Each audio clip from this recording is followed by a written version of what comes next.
tell me that I'm never. Hai semua, salam sejahtera Malaysia, tuan-tuan dan puan yang amat dihormati. Ini ada satu soalan yang saya nak tanya kepada penonton di dalam channel ini dan juga kepada semua penyokong-penyokong Perikatan Nasional, penyokong Pakatan Harapan, penyokong PHBN dan Kerajaan Perpaduan. Kalaulah suatu hari nanti kerajaan PHBN akan tumbang, yaitu pada PRU 16, kalaulah, rasa-rasanya siapa Perdana Menteri yang baru yang akan angkat sumpah? Memang sahlah akan ada Perdana Menteri yang baru akan angkat sumpah. Ramai yang cakap Perikatan Nasional sekali lagi boleh menjadi kerajaan. Namun, apa yang kita dapat lihat setelah Anwar Ibrahim menjadi Perdana Menteri, Pakatan Harapan mendapat undian tertinggi pada PRU 15 yang lepas dan akhirnya membentuk kerjasama bersama BN, di mana kerajaan hari ini yang dinamakan sebagai PHBN dengan sokongan parti daripada Borneo, GPS, JRS. Terbentuklah kerajaan Madani.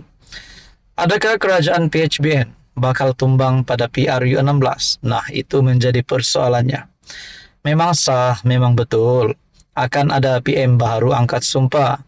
Tetapi persoalannya bila, adakah esok, lusa, bulan depan, tahun depan, ataupun memang selepas PRU 16, ataupun Kerajaan Pakatan Harapan dan Barisan Nasional akan kekal sehingga PRU 16.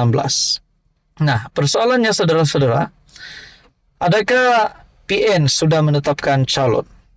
Adakah Muhyiddin Yassin akan menjadi sekali lagi menjadi calon Perdana Menteri bagi PN? Ataupun kita boleh kaitkan dengan kabar angin sebelum ini, di mana MB Terengganu ataupun Dr. Sam yang dikabarkan menjadi calon Perdana Menteri bagi Perikatan Nasional. Ataupun mungkin Muhyiddin Yassin, ataupun mungkin Hadi Awang, Hamzah Zainuddin. Rasa-rasanya siapa yang bakal angkat sumpah sebagai Perdana Menteri baru? Kalau PHBN sekali lagi memerintah, adakah Zahid Hamidi mungkin berpeluang untuk menjadi Perdana Menteri? Ataupun mungkin Saifuddin Nasution, Rafizi Ramli, siapa? Jadi saudara-saudara, memang sah ada Perdana Menteri yang baru akan angkat sumpah. Tapi persoalannya, bila dan siapa? Adakah daripada Pakatan Harapan, daripada Barisan Nasional, ataupun mungkin sekiranya PN ada rezeki akan menang PRU 16, PN pula yang akan jadi kerajaan dan menghantar akan calon daripada PN, calon PM, poster boy PN akan jadi Perdana Menteri. Persoalannya siapa? Jadi saudara-saudara, menurut Anda siapa yang layak untuk jadi Perdana Menteri? Silakan komen di bawah. Selamat datang ke channel Fels Lifestyle, tuan-tuan dan bapak. Isu hangat ataupun satu cerita yang sudah pasti kita sudah dengar beberapa hari kebelakangan ini, berkaitan dengan keputusan Speaker Johari Abdul yang tidak mengosongkan kerusi bekas ahli bersatu, yaitu 6 MP yang berpaling tadah ini. Menurut Johari, saya bukan postman, kata Johari Abdul. Sudah pasti banyak kecaman dan serangan yang diterima beliau, sehingga ada yang berkata beliau tidak layak untuk jadi speaker. Beliau juga perlu letak jawatan. Namun saudara-saudara, bukan itu saja, tempiasnya juga terkena kepada Anwar sebagai Perdana Menteri.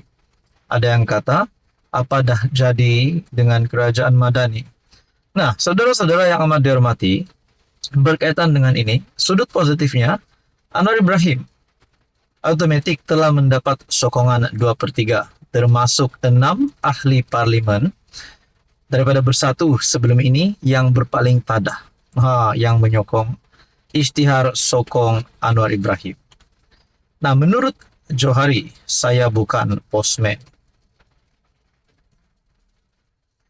Keputusan tidak mengosongkan kerusi 6 ahli parlimen bekas ahli bersatu dibuat selepas semua perkara dikaji. Kata yang di-Pertua Dewan Rakyat Tan Sri Johari Abdul ketika memberikan petuah mengenainya di Dewan Rakyat. Beliau menegaskan untuk kekal dengan keputusan itu yang telah dimaklumkan melalui surat kepada Ketua Whip Bersatu yang juga Ahli Parlimen Beluran Datuk Seri Ronald Kendi bertarik 9 Julai. Saya sebut saya bukan postman. Bila saya menerima apa juga diberikan kepada saya akan memastikan saya kaji semua sekali. Saya baca kenyataan-kenyataan dalam pembinaan pindaan yang dibuat tentang perkara 49 perlembagaan persekutuan itu. Saya ambil keputusan kekal seperti yang telah saya maklumkan kepada Beluran bahwa kekosongan tidak berlaku. Melalui surat kepada Ronald mengenai keputusan terhadap notis pemakluman kekosongan kerusi 5 MP Bersatu, Johari memaklumkan Perlembagaan Bersatu telah menafikan hak 5 MP itu sebagaimana termaktub di bawah Perlembagaan Persekutuan, Peraturan-Peraturan Majlis Mesyuarat Dewan Rakyat, serta Akta Majlis Parlimen, Keistimewaan dan Kuasa 1952. Selain Ronald, Ketua Pembangkang Datuk Seri Hamzah Zainuddin berkata, keputusan menentukan status keahlian ke-66 MP berkenaan dalam Bersatu adalah di bawah parti tersebut dan bukannya di bawah bidang yang di-Pertua Dewan Rakyat. Sementara itu, RSN Raya PH Jelutong bangkit mempertahankan keputusan Johari dengan berkata pindaan Parti Bersatu tidak boleh digunakan secara retrospektif. Pindaan perlembagaan Parti Bersatu dibuat selepas PRU dan pindaan-pindaan yang dibuat kepada perlembagaan persekutuan dibuat sebelum itu. Pada hemat saya, perkara itu adalah sesuatu yang telah diputuskan, tidak boleh dicabar kerana Speaker telah mengambil kira bahawa pindaan perlembagaan Parti Bersatu dibuat selepas PRU dan selepas ke-6 orang itu menyatakan sokongan kepada Yang Amat Berhormat Tambun, iaitu Anwar. Percanggahan pendapat antara ahli parlimen kerajaan dan pembangkang menyebabkan sesi Dewan Rakyat terhenti hampir 30 minit ketika perbahasan RUU keterangan saksi kanak-kanak pindaan 2024.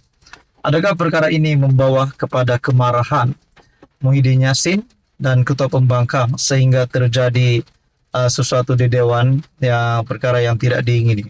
Itu menjadi persoalannya lah. Tapi kita kena elaklah ada perkara yang buruk berlaku. Namun itulah keputusan muktamad daripada Johari Abdul, yaitu tidak ada pengosongan kerusi berlaku terhadap bekas ahli Bersatu, yaitu 6 MP yang berpaling tada ini.